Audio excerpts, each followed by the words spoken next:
ಶ್ರೀ ಗುರುಭ್ಯೋ ನಮಃ. ಹರಿ ಓಂ. ಪರಮಾತ್ಮನೇ ಸತತಮೇಕರೂಪಿಣೇ ದಶರೂಪಿಣೇ ಶತಸಹಸ್ರರೂಪಿಣೇ ಅವಿಕಾರಿಣೇ ಸ್ಫುಟಮನಂತರೂಪಿಣೇ ಸುಖಚಿತ್ ಸಮಸ್ತತನವೇ ನಮೋ ನಮಃ. ತಪೋವಿದ್ಯಾ ವಿರಕ್ತ್ಯಾದಿ ಸದ್ಗುಣೌಘಾಕರಾನಹಂ ವಾದಿರಾಜಗುರುನ್ ವಂದೇ ಹಯಗ್ರೀವದಯಾಶ್ರಯಾನ್. ಶ್ರೀ ಗುರುಭ್ಯೋ ನಮಃ. ಹರಿ ಓಂ. ಅಧಿಕ ಮಾಸದ ನಿಮಿತ್ತವಾಗಿ ನಾವು ವಾದಿರಾಜತೀರ್ಥ ಗುರುಸಾರ್ವಭೌಮರು ರಚನೆ ಮಾಡಿರುವಂತಹ ಅಶ್ವಧಾಟಿಯ ದಶಾವತಾರ ಸ್ತುತಿಯ ಅರ್ಥಚಿಂತನವನ್ನು ಮಾಡುತ್ತಾ ಇದ್ದೇವೆ. ತನ್ಮೂಲಕ ಭಗವಂತನ ಅನೇಕ ರೂಪಗಳ ಸ್ಮರಣೆಯನ್ನು ಈ ವಿಶೇಷವಾದ ಮಾಸದಲ್ಲಿ ಮಾಡುವ ಪ್ರಯತ್ನ ಮಾಡುತ್ತಾ ಇದ್ದೇವೆ. ನಿನ್ನೆ ಕೂರ್ಮಾವತಾರದ ಸ್ಮರಣವನ್ನು ಮಾಡಿಕೊಂಡೆವು. ಕೂರ್ಮಾವತಾರವನ್ನು ಭಗವಂತ ತೋರಿಸಿದ್ದು ಸಮುದ್ರ ಮಥನದ ಕಾಲಕ್ಕೆ. ಆ ಸಮುದ್ರ ಮಥನವಾದ ನಂತರದಲ್ಲಿ ಕೊನೆಯಲ್ಲಿ ಆ ಭಗವಂತನೇ ಧನ್ವಂತರಿ ಎನ್ನುವ ಒಂದು ವಿಶೇಷವಾದ ಅವತಾರವನ್ನು ತೆಗೆದುಕೊಂಡು ಪ್ರಾದುರ್ಭೂತನಾಗ್ತಾನೆ. ಅಲ್ಲಿ ಕೈಯಲ್ಲಿ ಸುಧಾ ಕಲಶವನ್ನು, ಅಮೃತ ಕಲಶವನ್ನು ಹಿಡಿದುಕೊಂಡು ಬರ್ತಾನೆ. ಆ ಅಮೃತವೇ ದೇವತೆಗಳಿಗೆ ತಮ್ಮ ದೈವೀ ಶಕ್ತಿಯನ್ನು ಮರಳಿ ಪಡೆಯುವುದಕ್ಕೆ ಕಾರಣವಾಯಿತು. ಆ ಅಮೃತ ಅದು ದೈತ್ಯರೆಲ್ಲ ಕದ್ದುಕೊಂಡು ಹೋದ ಸಂದರ್ಭದಲ್ಲಿ ಮತ್ತೆ ಭಗವಂತ ತುಂಬ ವಿಚಿತ್ರವಾದ ಒಂದು ಸುಂದರ ಸ್ತ್ರೀ ರೂಪವನ್ನು, ಅಪ್ರತಿಮವಾದ ಲೋಕೈಕ ಸೌಂದರ್ಯವನ್ನು ಉಳ್ಳಂತಹ ಒಬ್ಬ ಸ್ತ್ರೀ ರೂಪವನ್ನು, ಮೋಹಿನಿ ರೂಪವನ್ನು ತೆಗೆದುಕೊಂಡು ಬರ್ತಾನೆ. ಆ ಸುಧೆಯನ್ನು ತಂದ ಆಯುರ್ವೇದದ ಪ್ರವರ್ತಕನಾದ, ಔಷಧಿಗಳಿಗೆ ಸ್ವಾಮಿಯಾದ, ಎಲ್ಲ ವೈದ್ಯರಿಗೆ ಉಪಾಸ್ಯ ಮೂರ್ತಿಯಾದ ಧನ್ವಂತರಿಯ ಮತ್ತು ಮೋಹಿನಿ ಅವತಾರದ ಒಂದು ಪರಿಚಯವನ್ನು ವಾದಿರಾಜ ತೀರ್ಥ ಗುರುಸಾರ್ವಭೌಮರು 4ನೆಯ ಶ್ಲೋಕದಲ್ಲಿ ಮಾಡಿಕೊಡ್ತಾ ಇದ್ದಾರೆ. ಆ ಶ್ಲೋಕದ ವಿವರವನ್ನು ಇವತ್ತು ತಿಳಿದುಕೊಳ್ಳೋಣ. ಶ್ಲೋಕ ಹೀಗಿದೆ: ಧನ್ವಂತರಿಂಗರುಚಿ ಧನ್ವಂತರೇರಿತರು ಧನ್ವಂಸ್ತರಿ ಭವಸುಧಾ ಭಾನ್ವಂತರಾವಸಥ ಮನ್ವಂತರಾಧಿಕೃತ ತನ್ವಂತರೌಷಧನಿಧೇ ತನ್ವಂತರಂಗಶುಗು ಧನ್ವಂತಮಾಜಿಷುವಿ ತನ್ವನ್ ಮಮಾಬ್ಧಿತನಯ ಸೂನ್ವಂತಕಾತ್ಮಹೃದ ತನ್ವಂತರಾವಯವ ತನ್ವಂತರಾರ್ಥಿಜಲಧೌ. ಈ ಶ್ಲೋಕವನ್ನು ಹೇಳುವಾಗಲೇ ಅದರ ಪ್ರಾಸ, ಅಲ್ಲಿ ಬಳಸಿದಂತಹ ವಿಚಿತ್ರವಾದ, ತುಂಬ ಅಪೂರ್ವವಾದ ನಿಘಂಟಿನ ಶಬ್ದಗಳು, ಕೋಶದ ಶಬ್ದಗಳು, ಇದು ವಾದಿರಾಜಸ್ವಾಮಿಗಳ ರಚನಾಶಕ್ತಿಗೆ ಹಿಡಿದಂತಹ ಕೈಗನ್ನಡಿ. ಅವರ ಆ ಕೌಶಲ, ಆ ರಚನೆಯನ್ನು ಮಾಡುವಂತಹ ಕೌಶಲ, ಅದು ಅತ್ಯಂತ ಅಪೂರ್ವವಾದದ್ದು, ಅಸದೃಶವಾದದ್ದು. ಧನ್ವಂತರಿ ಎಂಬುವ ಭಗವಂತನ ಸ್ಮರಣೆಯನ್ನು ಮಾಡುವಾಗ ಇಡೀ ಎಲ್ಲ ಕಡೆಗೆ ಅಂತರ, ಧನ್ವಂತರ, ಧನ್ವಂತರ ಈ ಪ್ರಾಸವನ್ನೇ ಬಳಸ್ತಾರೆ. ಸಾಮಾನ್ಯವಾಗಿ ಶ್ಲೋಕ ರಚನೆ ಮಾಡುವಾಗ ಒಂದು ಅಕ್ಷರದ ಪ್ರಾಸವನ್ನು ಬಳಸೋದು, ಅದು ಕೊನೆಯಲ್ಲಿ ಪ್ರಾಸವನ್ನು ಇಡೋದು ಅಥವಾ ಆದಿಯಲ್ಲಿ ಪ್ರಾಸ. ಇದಕ್ಕೆ ಆದಿಪ್ರಾಸ, ಅಂತ್ಯಪ್ರಾಸ ಅಂತ ಕರೀತಾರೆ. ಆದರೆ ಅಶ್ವಧಾಟಿಯಲ್ಲಿ, ಅದೂ ವಾದಿರಾಜ ತೀರ್ಥ ಶ್ರೀಪಾದಂಗಳವರ ರಚನೆಯಲ್ಲಿ ನಾವು ನೋಡುವಂತಹದ್ದು ಆದಿಪ್ರಾಸ, ಅಂತ್ಯಪ್ರಾಸಗಳಷ್ಟೇ ಅಲ್ಲದೆ 2-3 ಅಕ್ಷರಗಳಿಂದ ಕೂಡಿದ ಪದದ ಪ್ರಾಸ ಜೊತೆಗೆ ಒಂದು ಪಾದದಲ್ಲಿ 3 ಕಡೆಗೆ ಆ ಪ್ರಾಸ ಬರುವಂತಹದ್ದು. ಇದು ತುಂಬ ವಿಶೇಷವಾದ ರಚನೆ. ಅಂತಹ ಒಂದು ರಚನೆ ಧನ್ವಂತರೇಂಗ ರುಚಿ ಎನ್ನುವ ಶ್ಲೋಕ. ಈಗಾಗಲೇ ನಾನು ತಿಳಿಸಿದಂತೆ ಧನ್ವಂತರಿಯ ವರ್ಣನೆಯನ್ನು ಕೊನೆಯಲ್ಲಿ ಸ್ವಲ್ಪ ಮೋಹಿನಿ ಅವತಾರದ ಸ್ಮರಣೆಯನ್ನು ಈ ಶ್ಲೋಕ ನಮಗೆ ಮಾಡಿಕೊಡುತ್ತಾ ಇದೆ. ಹೇ ಧನ್ವಂತರೇ, ಮಮ ಆರ್ತಿ ಜಲಧೌ ತರೀಭವ ಅಂತ ಪ್ರಾರ್ಥನೆ. ಓ ಧನ್ವಂತರಿ ರೂಪದ ಪರಮಾತ್ಮನೇ, ನನ್ನ ಈ ದುಃಖ ಸಾಗರವನ್ನು ದಾಟಲಿಕ್ಕೆ ನೀನು ದೋಣಿಯಾಗಿ ನೌಕೆಯಾಗಿ ನಿಲ್ಲು. ಅಂಬಿಗ ನಾನಿನ್ನ ನಂಬಿದೆ. ಜಗದಂಬಾರಮಣ ಆ ಪರಮಾತ್ಮನನ್ನು ಅಂಬಿಗ ಅಂತ ದಾಸರು ಹಾಡಿ ಕೊಂಡಾಡಿರುವಂಥದ್ದನ್ನು ನಾವು ನೋಡುತ್ತೇವೆ.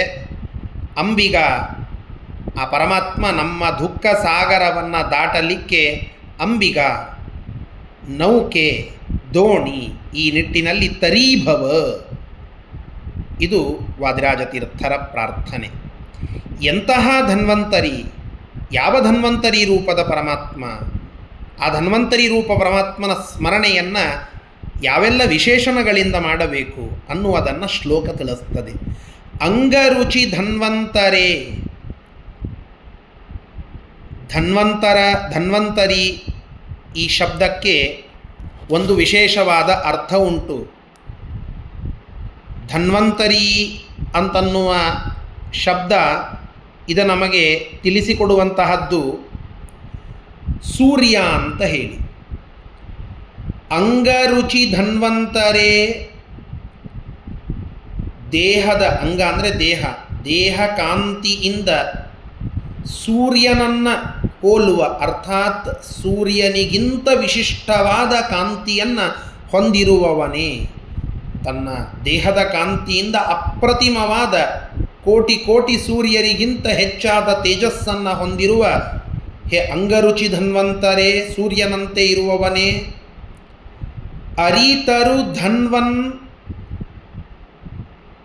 ಅರಿ ಅಂದರೆ ಶತ್ರುಗಳು ಅನ್ನುವಂತಹ ತರು ಮರಗಳಿಗೆ ಧನ್ವನ್, ಮರಳುಗಾಡಿನಂತೆ ಇರುವಂಥವನೇ.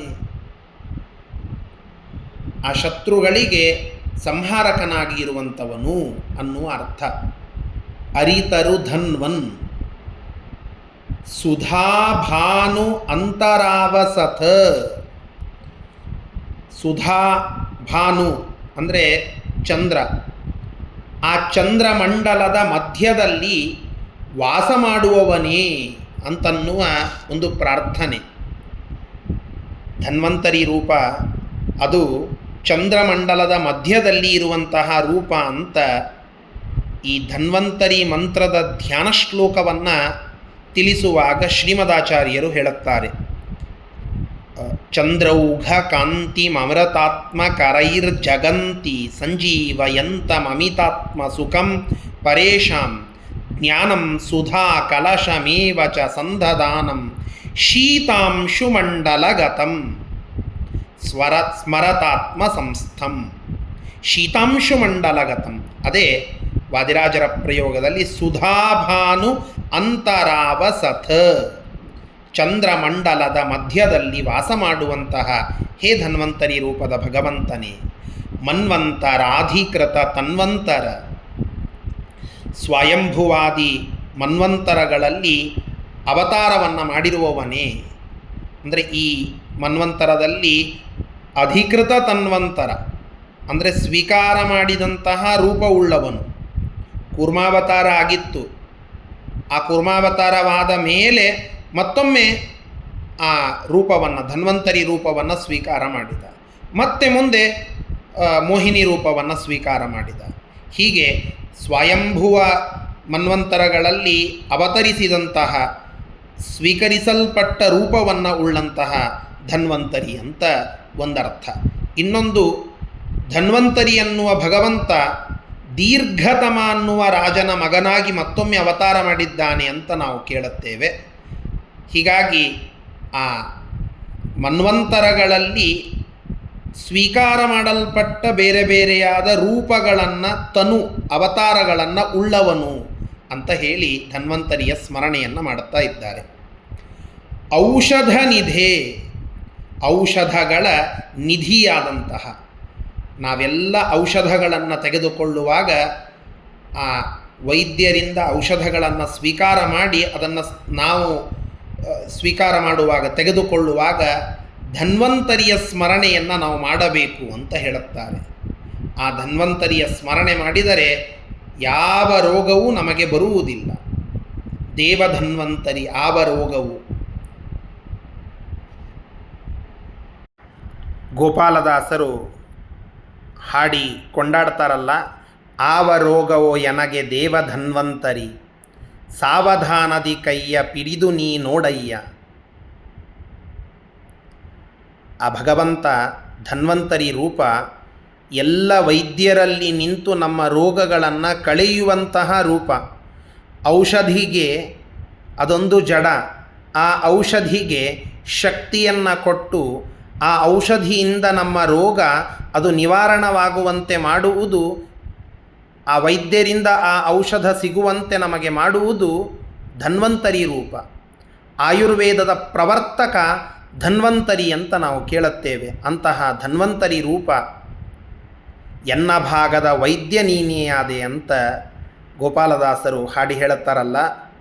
ನಮ್ಮ ಭವರೋಗವನ್ನು ಕಳೆಯುವಂತಹ ಔಷಧಿಗೆ ಆ ಔಷಧದ ನಿಧಿ ಅದು ಧನ್ವಂತರಿ ರೂಪಿ ಪರಮಾತ್ಮ. ಅದಕ್ಕೆ ವಾದಿರಾಜರು ಹೇಳುತ್ತಾರೆ ಔಷಧ ನಿಧೆ. ಆಜಿಷು ಧನು ಅಂತರಂಗ ಶುಗುಧನ್ವಂತಂ. ಆಜಿಷು, ಆಜಿ ಅಂದರೆ ಯುದ್ಧ, ಯುದ್ಧಗಳಲ್ಲಿ ಧನು ಅಂದರೆ ದಾನವರ ತಾಯಿ, ಧನು ಆ ಎಲ್ಲ ಅಸುರರು ದಾನವರ ತಾಯಿಯಾದದ್ದು ಧನು. ಅವಳ ಅಂತರಂಗ ಮನಸ್ಸಿನಲ್ಲಿ ಶುಗು ದುಃಖಗಳ ಧನ್ವಂತಂ ಸಾಗರವನ್ನು, ದುಃಖಗಳಿಗೆ ಕೊನೆಯಿಲ್ಲದಂತೆ ಅದನ್ನು ಸಾಗರದಂತೆ ವಿತನ್ವನ್ ನಿರ್ಮಾಣ ಮಾಡಿದವನು. ಯಾಕೆಂದರೆ ಅಮೃತ ಕಲಶವನ್ನು ಹಿಡಿದು ಧನ್ವಂತರಿ ರೂಪಿ ಪರಮಾತ್ಮ ಬಂದಾಗ ಆ ಅಮೃತವೇ ಅದು ದೇವತೆಗಳ ಪಾಲಿಗೆ ದೈವಿಕ ಶಕ್ತಿಯನ್ನು ಕೊಡುವಂತಹದ್ದು. ಅಂತಹ ಅಮೃತವನ್ನು ತಂದದ್ದೇ ಧನ್ವಂತರಿ. ಒಮ್ಮೆ ಆ ದೈವಿಕ ಶಕ್ತಿಯ ಅಮೃತವನ್ನು ಪಾನ ಮಾಡಿದಾಗ ದೇವತೆಗಳಿಗೇನು ಬಂತಲ್ಲ, ಆ ಬಲದಿಂದಲೇ ದೇವತೆಗಳು ದೈತ್ಯರಿಗಿಂತ ಭಾರೀ ಬಲಿಷ್ಠರಾದರು. ದೈತ್ಯರಿಗಿಂತ ಬಲಿಷ್ಠರಾದಾಗ ದಾನವರ ತಾಯಿಯಾದ ಧನುವಿಗೆ ತನ್ನ ಮಕ್ಕಳ ಅವಸ್ಥೆಯನ್ನು ನೋಡಿ ದುಃಖ ಸಾಗರದಂತೆ ನಿರ್ಮಾಣವಾಯಿತಂತೆ. ಹೀಗಾಗಿ ಯುದ್ಧಗಳಲ್ಲಿ ದಾನವರನ್ನು ಸಂಹಾರ ಮಾಡುವುದಕ್ಕೆ ದೇವತೆಗಳಿಗೆ ಅಮೃತಪಾನವನ್ನು ಮಾಡಿಸಿದ ತನ್ಮೂಲಕ ಧನುವಿನ ಮನಸ್ಸಿನಲ್ಲಿ ದುಃಖಗಳ ಸಾಗರವನ್ನೇ ವಿತನ್ವನ್ ನಿರ್ಮಾಣ ಮಾಡಿರುವಂತಹ ಹೇ ಧನ್ವಂತರಿಯೇ, ಅಬ್ಧಿತನಯಾಸೂನು ಅಂತಕ ಆತ್ಮಹೃತ್. ಬಹಳ ಸುಂದರವಾದ ಪ್ರಯೋಗ ವಾದಿರಾಜರು ಮಾಡುವಂತಹದ್ದು. ಅಬ್ಧಿತನಯ, ಸಮುದ್ರರಾಜನ ಮಗಳು, ಅವಳ ಅಂದರೆ ಲಕ್ಷ್ಮೀದೇವಿ, ಅವಳ ಸೂನು ಮಗ ಮನ್ಮಥ ಕಾಮ, ಅವನನ್ನು ಅಂತಕ ಕೊಂದಿರುವಂತಹ, ಕಾಮನನ್ನು ಕೊಂದವನು ಕಾಮಾರಿಯಾದವನು ರುದ್ರದೇವರು. ಆ ರುದ್ರದೇವರಿಗೆ ಆತ್ಮಹೃತ್, ಆ ರುದ್ರದೇವರಿಗೆ ತುಂಬ ಮನಮೋಹಕವಾದ ಆಕರ್ಷಕವಾದ ಆ ರುದ್ರದೇವರು, ಅವರೂ ಕೂಡ ಮನೋಭಿಮಾನಿಗಳಾದ ರುದ್ರದೇವರ ಮನಸ್ಸೂ ಕೂಡ ಅತ್ತ ವಾಲ್ತು ಆಕರ್ಷಣೆಗೊಳ್ತು. ಅಂತಹ ಅತನು ಅಂತರಾವಯವ, ಭಾರೀ ಅಂಗದ ಸೌಂದರ್ಯವನ್ನು ತುಂಬಿಸಿಕೊಂಡಿರುವಂತಹ ತನ್ವಂತರ ಮತ್ತೊಂದು ಅವತಾರ ಮೋಹಿನಿ ಎನ್ನುವ ಸ್ತ್ರೀ ರೂಪವನ್ನು ತಳೆದವನು. ಭಗವಂತ ಸ್ತ್ರೀ ರೂಪವನ್ನು ತೆಗೆದುಕೊಂಡು ಮೋಹಿನಿಯಾಗಿ ರುದ್ರದೇವರನ್ನು ಮೋಹನ ಮಾಡುತ್ತಾನೆ ಅಂತ ನಾವು ಕೇಳುತ್ತೇವಲ್ಲ. ಅಂತಹ ಮೋಹಿನಿ ರೂಪವನ್ನು ತಳೆದಂತಹ ಅದಕ್ಕೆ ಮೂಲವಾದ ಹೇ ಧನ್ವಂತರೇ, ಧನ್ವಂತರಿ ರೂಪದ ಪರಮಾತ್ಮನೇ, ಮಮ ಆರ್ತಿ ಜಲದವು ತರೀಭವ, ನನ್ನ ದುಃಖ ಸಾಗರವನ್ನು ದಾಟಲಿಕ್ಕೆ ನೀನು ನೌಕೆಯಾಗು, ಅಂಬಿಗನಾಗು, ದೋಣಿಯಾಗು ಅನ್ನುವ ಪ್ರಾರ್ಥನೆಯನ್ನು ಮಾಡ್ತಾ ಇದ್ದಾರೆ. ಸತ್ಯಾತ್ಮತೀರ್ಥ ಶ್ರೀಪಾದಂಗಳವರು ಅಧಿಕ ಮಾಸದಲ್ಲಿ ಈಗ ಮೈಸೂರಿನಲ್ಲಿ ನಿತ್ಯದಲ್ಲಿ ಅಲ್ಲಿ ಪ್ರತಿಷ್ಠಾಪಿತವಾಗಿರುವ ಧನ್ವಂತರಿಯ ಪೂಜೆಯನ್ನು ಮಾಡುತ್ತಾ ಇದ್ದಾರೆ. ತಾವೆಲ್ಲ ಆ ಪೂಜೆಯನ್ನು ಬೇರೆ ಬೇರೆ ಮಾಧ್ಯಮಗಳಿಂದ ಕಣ್ತುಂಬಿಕೊಳ್ಳುತ್ತಾ ಇದ್ದೀರಾ. ಒಮ್ಮೆ ಅಲ್ಲಿ ಸ್ವಾಮಿಗಳು ಪ್ರತಿಷ್ಠಾಪನ ಮಾಡಿರುವ ಧನ್ವಂತರಿಯ ರೂಪದ ಸ್ಮರಣೆಯನ್ನು ಮಾಡಿಕೊಂಡು ಆ ಭಾವಚಿತ್ರವನ್ನು ನೋಡುತ್ತಾ ಮಮ ಆರ್ತಿ ಜಲಧೌ ತರೀಭವ ಹೇ ಧನ್ವಂತರೆ ಅಂತ ಪ್ರಾರ್ಥನೆಯನ್ನು ಮಾಡಿದಾಗ ಈ ಸ್ತೋತ್ರವನ್ನು, ಇದರ ಅರ್ಥವನ್ನು ಕೇಳಿದ್ದು ಸಾರ್ಥಕವಾಗ್ತದೆ. ಆ ಧನ್ವಂತರಿ ರೂಪ ನಮ್ಮೆಲ್ಲರ ರೋಗಗಳನ್ನು, ಕಷ್ಟಗಳನ್ನು ಕಳೆದು ಸುಖವನ್ನು ನೀಡಲಿ ಅಂತ ಪ್ರಾರ್ಥನೆಯನ್ನು ಮಾಡೋಣ. ಶ್ರೀಕೃಷ್ಣಾರ್ಪಣಮಸ್ತು. ಹರಯೇ ನಮಃ.